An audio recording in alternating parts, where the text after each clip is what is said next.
From one Gravitrax event to another, today we have the obstacle course for these marbles to pursue. It's a very difficult event, it's a long and winding course, and so far in the standings, the Red Rockets have the lead, and unfortunately the hosts, the Stone Golems, down in last. But this event is a bit unique because it uses the traditional Heats of 4 format, but it has the exact same track that we'll be seeing later in the season for an elimination race. So a lot of these teams need to get practice here. A lot of teams are sending the same athlete for both events. But of course, this will just be a Heats of 4 event as we saw in Sand Moguls and Hurdles. So we're seeing a lot of the same marbles here that we will be seeing, or that we did see last season in the elimination race, at least the ones that did well. But for now, we have the Malamex here to demonstrate, and it's a very long course. Times can exceed even 15 seconds, which is much longer than most of the other Heats of 4 events, and there are overtake opportunities absolutely everywhere on this course. You can already see, especially those dark gray hexagons in the middle, those can especially screw up the marbles, and you see one marble getting way ahead there.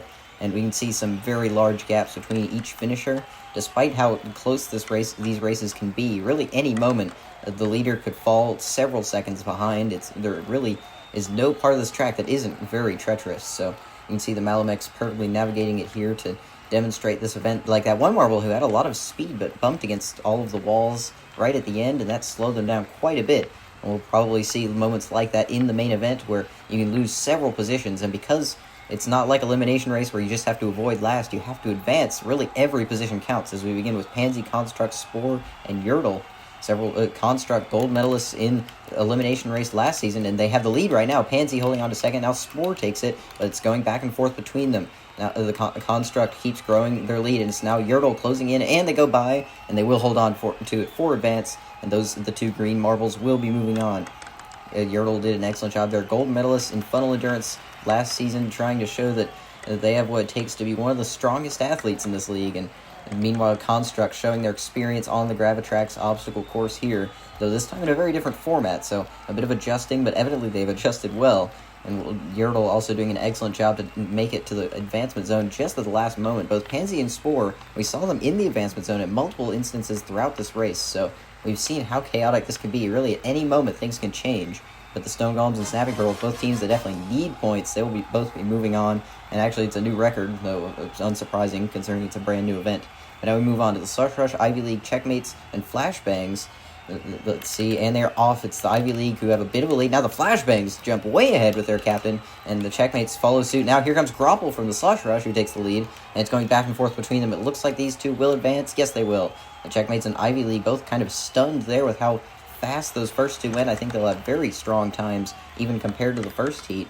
But the Checkmates were in the advancement zone for quite a bit of this race. But right there, look at how Grapple just threads the needle through Flare and Pawn and manages to get through.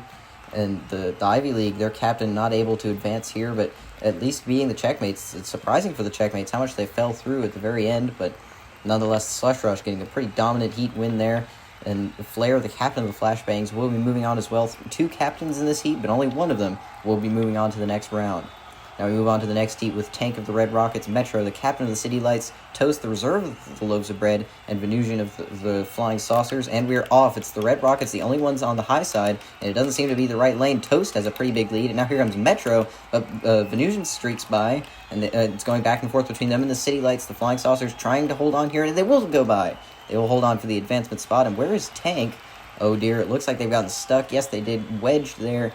It's surprising they don't even seem to be making contact with that middle hexagon, but they still got stuck there. Perhaps they bounced back, and it just arrested all of their momentum.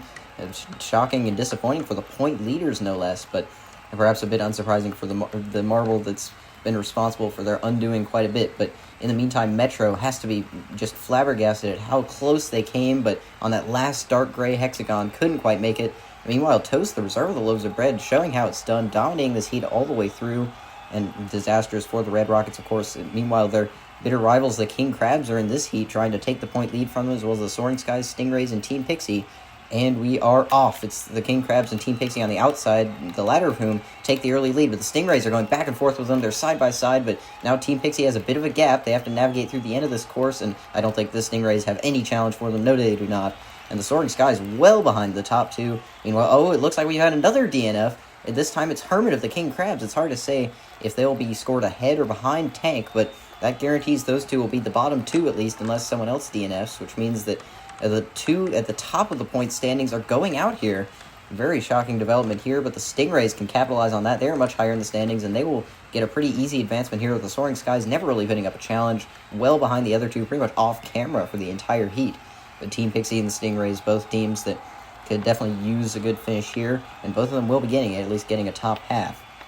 We'll have to look at the times in a 10.69, very respectable from Fantastico of Team Pixie, and Hermit of the King Crab's disastrous, getting a DNF. We'll have to look at the results, and they will be scored ahead of Tank, so they will get 1 point, meaning those two will be tied, but I doubt it'll be for the point lead with how many contenders have advanced. Meanwhile, Pansy of the Rose Roller is getting best of the rest.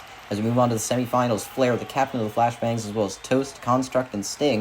Of course, Construct for the home team, trying to advance here, and a gold medalist in the last season, but for now it's Flair of the Flashbangs out ahead, but not by a lot. Now Construct takes that advancement spot from Toast, and it looks like these top two are pretty much running away with it. Does anyone else have a challenge? No.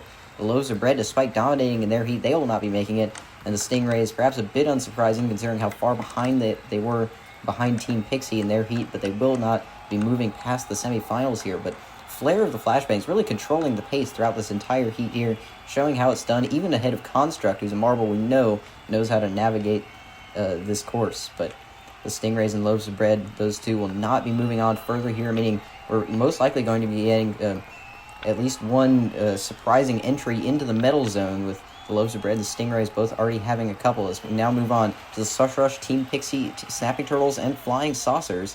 Another bit of a surprising semifinal. We'll see who manages to advance here, and we're off Slush Rush. Grapple has the lead for now. Now it's Team Pixie out ahead, but only by a little bit. That could change quickly, and it does. Slush Rush now has the lead, but they lose it pretty quickly. Now Yertle comes here to challenge, and it's going to be close, but Yertle will hold on for the advancement spot. Grapple of the Slush Rush came so close, was even leading throughout parts of this heat, but they just will not make it.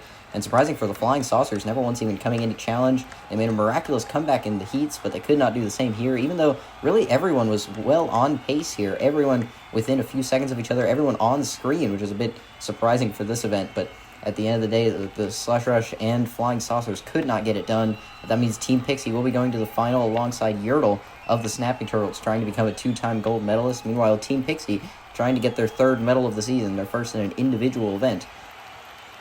But for now, we see that Grapple of the Slush Rush, unsurprisingly, getting best of the rest. The Flying Saucers, both of those two, this heat was generally faster. And we've seen that the heats can have very large differences between them, very large disparities. As we move on now to the final, Flair, the captain of the Flashbangs, as well as Construct of the Stone Golems, Yertle of the Snapping Turtles, and Fantastico of Team Pixie. And we are off as Team Pixie and Yertle side by side. But here comes Flair of the Flashbangs getting a huge lead.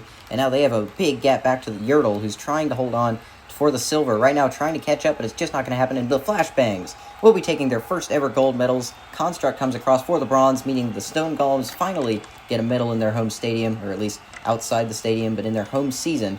And Yertle of the Snapping Turtles, now a two-time medalist, though have to be a bit disappointed it couldn't be a gold. Team Pixie have to be a bit distressed. They were so strong throughout the heats and semis, but could not get a medal here. They will have to settle for fourth place, but a pretty spread out heat across the board for the final here. There wasn't a whole lot of passing. There was that moment earlier on when Flair took the lead, but the Flashbangs now have a medal of every color, and their captain comes away with the gold here. Yertle did an excellent job there, trying to keep pace, just could not hold on with how dominant the Flashbangs were, but with an 11.32, they will take the gold. Fantastico coming across a bit disappointed. They couldn't stand on the podium, but nonetheless, Flair of the Flashbangs getting it done here. And considering they're already one of the teams higher up in the order, this could be very beneficial for their championship hopes. The Snapping Turtles and the Stone Golems, both teams that definitely needed the medal points here. And I imagine they'll be jumping up quite a bit. But for now, we can see all the times. The record surprisingly staying with the Stone Golems, despite being in the very first heat. They will be happy to keep that and the bronze medal, but they have to be, I imagine, a bit disappointed. It couldn't be better than a bronze in their home stadium, but nonetheless, that will push them out of last place into 15th, and the Flashbangs jump 4 spots to take the championship lead in their rookie season. We'll have to see how long this can hold as we near the halfway point with the next event, which will be block bumping. So stay tuned, and thank you for watching.